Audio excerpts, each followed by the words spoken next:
Hey guys, it's me once again. It is Gabby and I'm back with another video.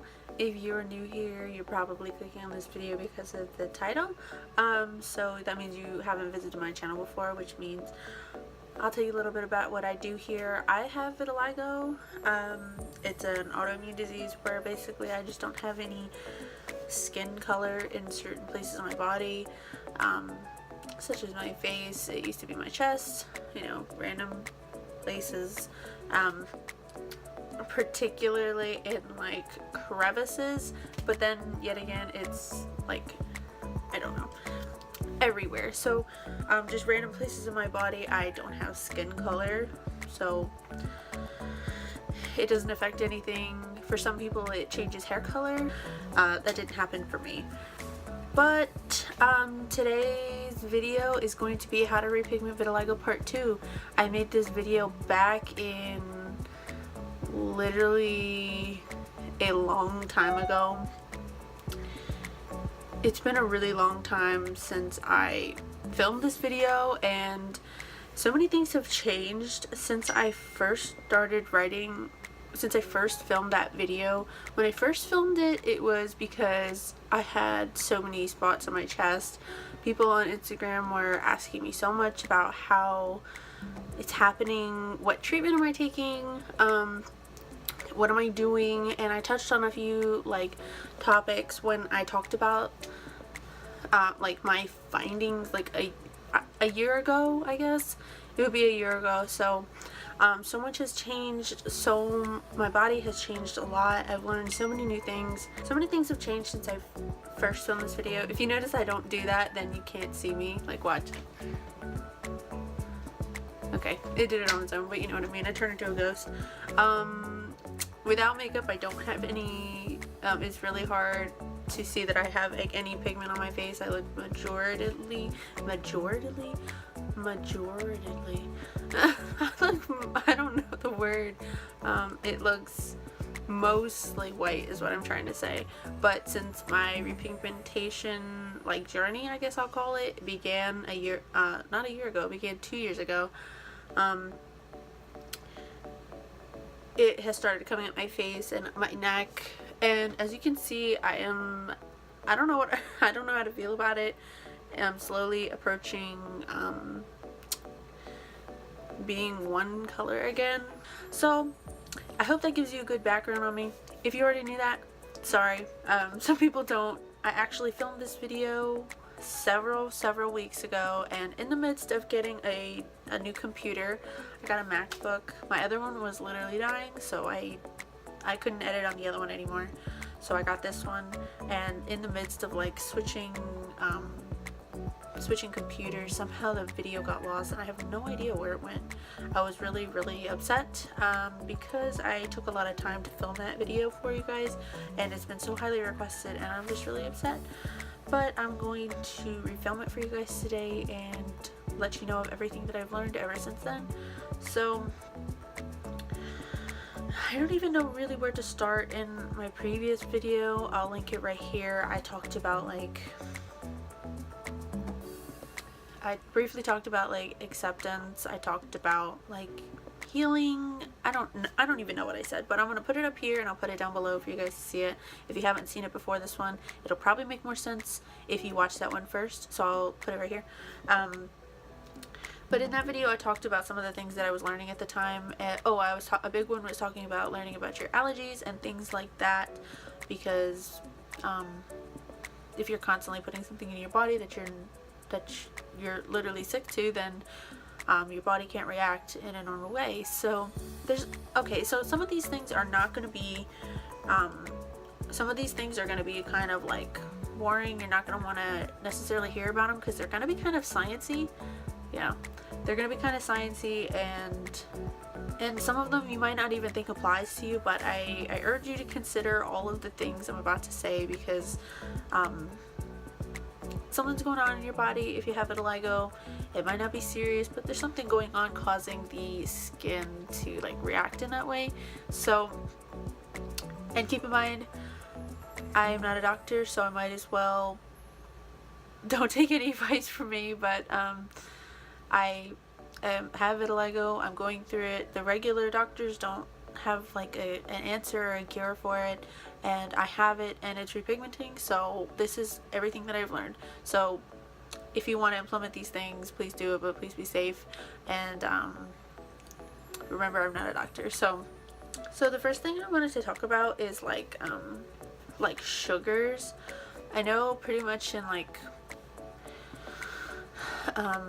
pretty much anything you can get at the grocery store, if you're not careful, will be like loaded with like sugar, and that's something that I have like greatly limited since like I made all these like big health like strides. I wasn't eating things that had sugar, and I didn't realize it because I was saying that I was eating whole foods and I was eating mostly vegetables and like meats, but I had no idea I had also cut out sugar too. So I had cut out sugar because I was eating only like fruits and vegetables and literally protein. So when I say I cut out sugar, I don't mean natural sugars like from fruits, but I mean like processed sugars. Like I haven't had like bleached white sugar since I was like 5 or 6, or like I don't know how long it's been, but it's been a really long time since I've had anything with that kind of sugar. So if you're drinking like sodas and sweet tea and like, I don't know what everybody eats, but I think it's very important to limit the amount of sugar that you're ingesting. It not only feeds disease, I read like bacteria and other like organisms can like feed off of that and make you really sick. So whether or not you think you have too much sugar, just be very careful with what you're putting into your body, because some things, like even like an organic juice, sometimes has a lot of sugar. Like it'll be like 25 grams, and that's a lot of sugar if you think about it. So if you're gonna have anything with sugar, try to have something with try to have something that's a little bit healthier. Whenever I have any sugar, like if I want to have like a coffee or a tea, or if I want to bake a cake, I use this sugar. I'll put it here and I'll put it down below, but this is the sugar that I use. It's all natural cane sugar, so it's not processed or bleached.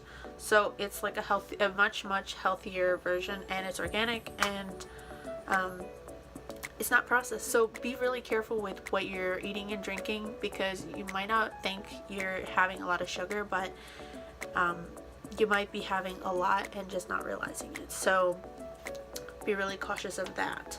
The next thing is the next thing that I wanted to talk about is what they call leaky gut. So I don't know if I talked about this in my last video, but oh well. Leaky gut is where like your intestines are like have like little tiny holes in it, and like microbes, and it's like where particles and microbes and food particles and everything can like go through your intestine both ways. So it's like your intestines are kind of like what they use to transport the food and waste from one part of your body to another, and it's not supposed to leak at all. It's supposed to keep it like completely sealed, but over time different things can cause leaky gut. Certain like foods, like grains, I think it just happens over time. Let me look it up. It says leaky gut or intestinal permeability is a condition in which the lining of the small intestines becomes damaged, causing undigested food particles, toxic waste, and products and bacteria to leak through the intestines and flow to the bloodstreams. Okay. It said leaky gut can be caused by your diet, certain foods, gluten, soy, dairy, certain things.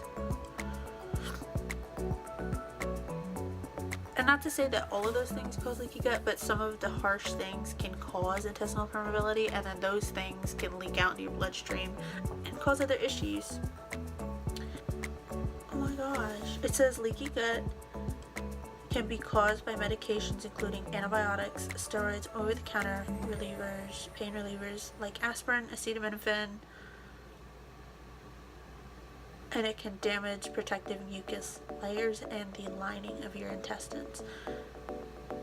The irritation can start or continue the inflammation cycle that leads to intestinal permeability. And that is really weird because I take, for my asthma, to get it under control, it was very, very, very bad a few years ago, and they put me on a Dulera, and it's got a corticosteroid, so that's really interesting. Also, when I was very, very young, I was taking Advair. It was another type of corticosteroid to treat my asthma, and it was weird because I think maybe that could have been the trigger. I don't know. So basically, a lot of different things can cause leaky gut, and if it leaks out into your, even if it's like something you're not allergic to, if it leaks out into your bloodstream, it can be seen as an allergen, making you sick. So if you have leaky gut, you can tell because you like have a poor immune system, nutritional deficiencies, headache, excessive fatigue, craves for sugars, anxiety, autoimmune diseases. Autoimmune diseases are linked to leaky gut. So if you have vitiligo or any other condition, I would say that it's in your best interest to treat your gut very well and try to get it on track. It takes time to heal leaky gut, and it says the key to healing leaky gut is to change the diet and eliminating foods that your body treats as toxic. And then so you want to eliminate things, and then you also want to give your gut the nutrition it needs to heal itself. And this part will take time. I used to take L-glutamine, and I take all of those things occasionally, but I honestly forgot about it. But I didn't even really think about it. But back in the day, I was taking L-glutamine. But I think that's enough about leaky gut. You get it. I'll link everything below. It really can't hurt to take these things. I started taking the probiotic because somebody recommended it when I was having really bad hives, and as soon as I started taking them, I haven't had one welt since. I take 2 capsules a day, 1 vitamin D, and I have not had one welt. But I also learned if you have one autoimmune disease, it is a high probability that you have another, so keep that in mind too. Another thing is, I think it's really important to implement, oh my god, you can't see me, it's really important to exercise and detox daily. Whether or not you're doing anything that's like, whether or not you're on chemicals all day, whether you're eating good foods or bad foods, metals, like heavy metals and toxins, accumulate over time no matter what you do. So what it means to be toxic is like, if you think about it like a toxin, it's just something like, just think of it like it's like a little foreign object in your body, and your body has no clue what it is. So what your body does is your body creates fat cells and surrounds it in an attempt to protect you and to keep it away. So the more fat cells it has around it, the less impact and the farther away it'll be from your organs and things that actually matter. So that's where fat cells come from. So you need to be like giving your body the means to shed that extra fat and get rid of the toxin, because if you don't have the toxin, you don't need the fat to protect you. So I used to do these really harsh cleanses. Wouldn't recommend them. Clear out everything. I would not recommend those. I would like recommend natural cleanses. You could do this daily by eating better organic foods, natural foods, things that are like only have a few ingredients in them. If they have ingredients you can't even pronounce, or you don't even want to read that far because it's a paragraph, you probably don't want to eat it, just because dye number 3, red 50, and I don't know, those aren't very good for you. So focus on your diet, healthy foods, healthy fats, healthy like grains if you must, fruits, vegetables, large amounts of water. Minimize your exposure to like chemicals and like fumes and things like that, because obviously those things aren't good for you. So be careful and try to air out places. Like if you gotta paint a room, air it out, don't be in there, because those are chemicals and toxins. They're called chemicals for a reason. Drink plenty of water. If you live in the city and it's like, if it's like chlorine filled, try to filter it out. You know what I'm saying? Get a filter. Sleep well, and like treat your body well. So if that means visiting the spa, if that means, you know, getting a massage, acupuncture, whatever, going to the gym. And I have two more things. I'll briefly talk about eating organic. It's really important to eat organic, because if you're not eating organic, you might want to consider it, because there's literally like handfuls of pesticides that go on every single unorganic piece of produce. So if you're eating a strawberry and it's not organic, it's not only genetically modified, so it's grown in a lab to be bigger than it should be, making it look like a mutant. And also, if it's not organic, they spray it with like 20 or 30 different pesticides and herbicides and all these crazy things. I don't even know what they use, and that means everything is soaked into that fruit. So you're basically eating like a chemical soaked fruit or vegetable. So think about that when you're shopping. It can seem like you are spending a little bit more, but you're getting way better quality, and you're not eating like mutant or chemically soaked food. Really not all that more expensive. Just learn how to like ration. I don't know, not ration, but like, you know, be mindful that the food you have is quality. So fasting is basically when you go a certain amount of time without eating. So it might sound like you're, in some ways it might sound like you're like starving yourself, but it's just a period of time when you're not constantly putting food into your body. So it's a period of time, I think it's like 8 hours or more when you're not eating. So even if that time is when you're sleeping, so that's considered fasting. So basically when you're in the fasting mode, you go into like ketosis, I think. I don't really know. Don't quote me on any of this. Your body can go into a fat burning mode, and it also gives your body the time it needs to be without food and to like digest anything that's actually in your stomach. It's really, really not healthy to have food in your body 24/7, because if you think about it this way, if you just keep piling food on top of more food on top of more food, it's literally like your body never has a break. Your body may never even get to the food at the bottom of that pile. So like, you need to give your body the time to actually empty out the system and start fresh every once in a while.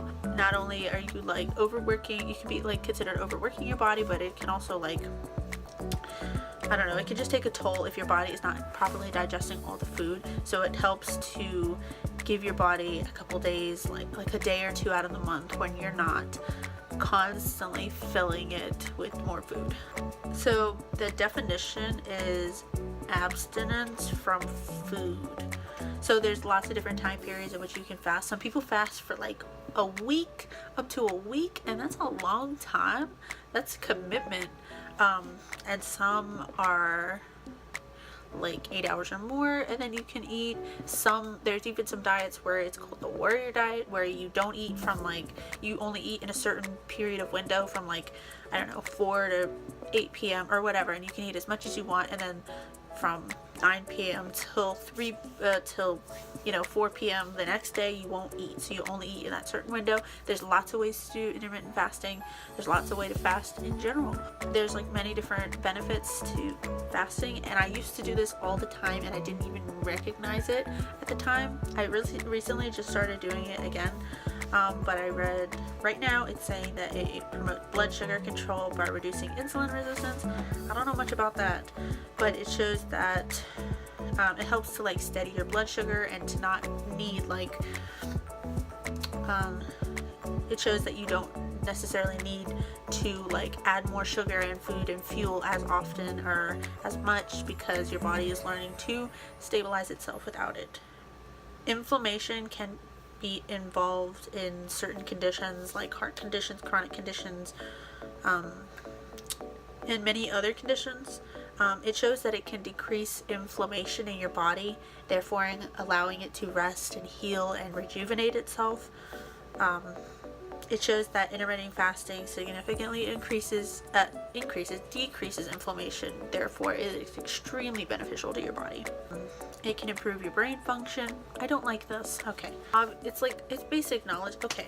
It's basic knowledge that if you don't eat, your body is like going into like starvation mode. You're not eating, therefore how can you gain weight? So, but like I was just saying, it all depends on your like current health, what you want to do. I fast a couple times a week. Typically I haven't been too like committed to it lately just because I'm getting back into it, but fasting has so many benefits to it. If you've never considered it or have never done it, you might want to consider it. Do beware that if you have like health conditions, like if you're pregnant, obviously don't do that. If you have diabetes, it can be really dangerous. So if you are overall healthy, you could do this. So take a look into this. I didn't realize I was doing this a long time ago, but I was doing it around the time that my vitiligo started repigmenting. So at the end of the day, it could have been a handful of things that really helped me repigment my vitiligo. I think it is overall health. Someone just texted me something really stupid. But at the end of the day, I think it was implementing like healthy diet, allowing my body to heal, and getting rid of the things that my body doesn't need anymore. It's so important to treat your body right. I was treating my body like crap, and like before I got all these health conditions, and having to really take it seriously at a young age really changed everything. It really is hard sometimes, but it really taught me the importance and the necessity to treat your body right. I hope this helps you guys. I just wanted to share this with you guys because I haven't filmed another one since I filmed the first one. It's been such a long time, and I've learned so much since I filmed that first video. It's just crazy how much comes back to me and how I put the puzzle pieces together, and I hope one day I can put something definitive for you guys and say this is what did it for me, and I hope I can help somebody else to I hope this helps at least one person. And remember, do with these tips as what you want. Everybody reacts differently, so keep in mind I'm not a doctor, so what may work for me may not work for somebody else. These are things that I've been doing for years, so I hope this helps you guys. I have a lot of exciting videos coming up. I was thinking about taking you guys on a shopping trip. I actually filmed it, but it sucked, so I'm going to redo it for you guys. And then I'm also going to be filming some braces updates. I get my wire tightened for the first time. Well, for the first time since they've been put on. So I'll give you guys a brief update. These look so much better. If you don't remember, this is what they looked like.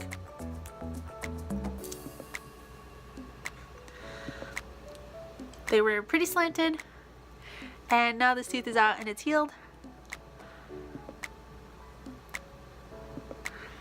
And now they're gonna put on a wire and start moving everything over, so it looks so much better. I'm really relieved that that's done, so I'll be posting some updates. Why do I keep saying that? Let me know what you guys want to see next. I really just want to make stuff that you guys enjoy seeing. If you want like any challenges, if you want me to do a Q&A, but let me know what you guys want to see next. I really hope this helps somebody. I know you guys have been requesting it for such a long time, so thank you so much for being so patient, and to everyone who subscribed, I love you all. So please like and subscribe and turn on this little bell so you can know whenever I post next, and I will see you guys next time.